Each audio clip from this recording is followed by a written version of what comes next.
آج ایک important press conference Pakistan کے سیکرٹری خارجہ فارن سیکرٹری نے کی ہے، جس میں انہوں نے کہا ہے کہ ہمارے پاس بڑی کریڈیبل ایویڈنس ہے کہ جو انڈین ایجنٹس ہیں وہ پاکستانیوں کے قتل میں انوالو ہیں۔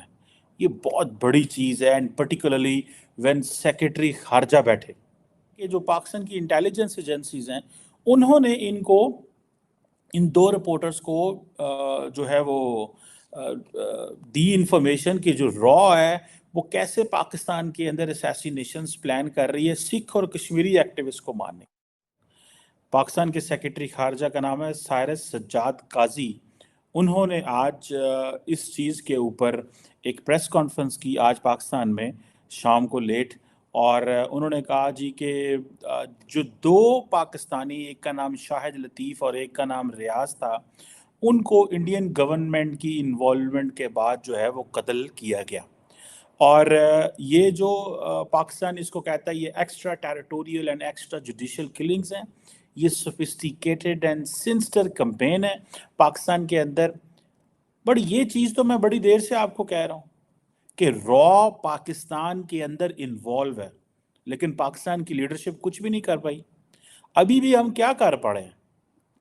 اگر آج دیکھا جائے تو کیا کیا ہے انہوں نے؟ اگر آپ دیکھیں، آپ کے پاس کریڈیبل ایویڈنس ہے۔ پاکستان کہتا ہے جی کہ ہم نے کنفیشنل سٹیٹمنٹس، فائنینشیل ٹرانزیکشنز، ان دو چیزوں کو دیکھتے ہوئے، اینڈ دین بہت سارے جو انڈین میڈیا آؤٹ لیٹس ہیں، جب بھی کوئی پاکستانی مارا جاتا تھا تو سب سے پہلے وہ انڈیا کو خبر پہنچتی تھی کہ جی ایک ایسا بندہ مارا گیا ہے جس کو، اور دین انڈین میڈیا اس پہ خوش ہوتا تھا کہ جی وہ لشکر طیبہ کے لوگ ہیں، وہ حافظ سعید کے لوگ ہیں، یا اس طرح کی کوئی نہ کوئی ایسی چیز وہ کرتا تھا انڈین میڈیا، جس پہ ظاہری بات ہے پتہ چلتا تھا کہ یہ کیا ہو رہا ہے۔ اب پاکستان کا یہ بھی کہنا ہے کہ شاید وہ جو حافظ سعید کے گھر کے باہر حملہ ہوا تھا اس میں بھی کچھ لوگ جو ہیں وہ انڈیا کے حوالے سے انوالو ہیں، اور کون ایسا ملک ہو سکتا ہے جو حافظ سعید کو کرے گا، مارنے کی کوشش کرے گا۔ دیکھیں، آپ چیزیں چھوڑیں، آپ دیکھیں کہ انڈین جو ڈیپ سٹیٹ ہے ان کی آپ کانفیڈنس چیک کریں، forget what they are doing and what they are not doing۔ وہ کینیڈا میں گھستے ہیں، وہ امریکہ میں جاتے ہیں، وہ پاکستان میں آتے ہیں، اینڈ دین ہر ملک کے اندر پھر تیسرا ملک انوالو ہوتا ہے۔ اب جو بندے پاکستان میں جو لوگ انوالو تھے، ٹھیک ہے، ان کا اگر آپ دیکھیں تو ان کو تھرڈ کنٹری سے انفارمیشن ملی ہے۔ اچھا، اس سارے پروسیس کے اندر پاکستان نے ڈاکومنٹس بھی شیئر کیے ہیں ان لوگوں کی، وہ انڈینز جو پاکستانی لوگوں کے ساتھ انوالو تھے۔ اب ظاہری بات ہے پاکستانی ہیں، بک گئے ہیں، اپنے ملک کے لوگوں کو مارنے کے لیے بک گئے ہیں، ٹھیک ہے نا جناب، بات تو تکلیف کی ہے لیکن بک گئے ہیں۔ اب انڈین جو ہیں ایجنٹس جو ہیں وہ ٹیکنالوجی کا استعمال کرتے ہیں اسیسینیشنز کرنے کے لیے پاکستان میں، ٹھیک ہے جی۔ وہ سوشل میڈیا کے ذریعے لوگوں کو ریکروٹ کرتے ہیں، جس میں کہا جاتا ہے کہ ٹیلی گرام ایک ایسی ویب سائٹ ہے جس کے ذریعے، ٹھیک ہے جی، پھر بھی اس میں فائنینسرز آتے ہیں اور وہ سارے لوگ آتے ہیں جو ان چیزوں کو کرنے کی کوشش کرتے ہیں۔ ایک بندے کو سیالکوٹ میں انہوں نے مارا، I think he was related to Jaish Mohammed یا لشکر طیبہ کے حوالے سے تھا۔ اس طرح ایک محمد عمیر ایک لڑکا تھا، اس کو مارا، ایک لیبرر تھا کہتے ہیں، ٹھیک ہے جی۔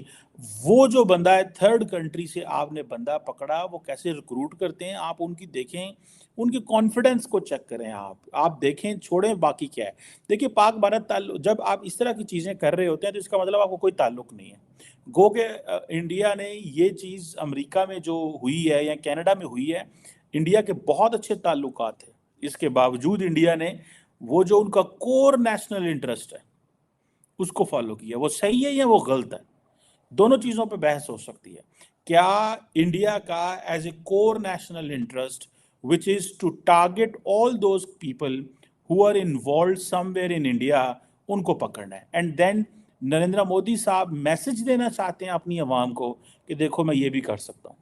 اب ہوتا کیا ہے، بولتا کوئی نہیں ہے، گورنمنٹ تو نہیں بولے گی نا ہم نے یہ کر دیا، لیکن آپ اس طرح کی چیزیں کر دیتے ہیں اینڈ دین میڈیا میں وہ چیزیں آ جاتی ہیں۔ اچھا، پاکستان نے اس حوالے سے انٹرسیپٹ میں ایک آرٹیکل آیا تھا جو مرتضی حسین اور رائن گریم نے لکھا تھا. شاید کہتے وہ یہ ہیں کہ جو پاکستان کی انٹیلیجنس ایجنسیز ہیں انہوں نے ان دو رپورٹرز کو جو ہے وہ دی انفارمیشن کی جو را ہے وہ کیسے پاکستان کے اندر اسیسینیشنز پلان کر رہی ہے سکھ اور کشمیری ایکٹیوسٹ کو مارنے.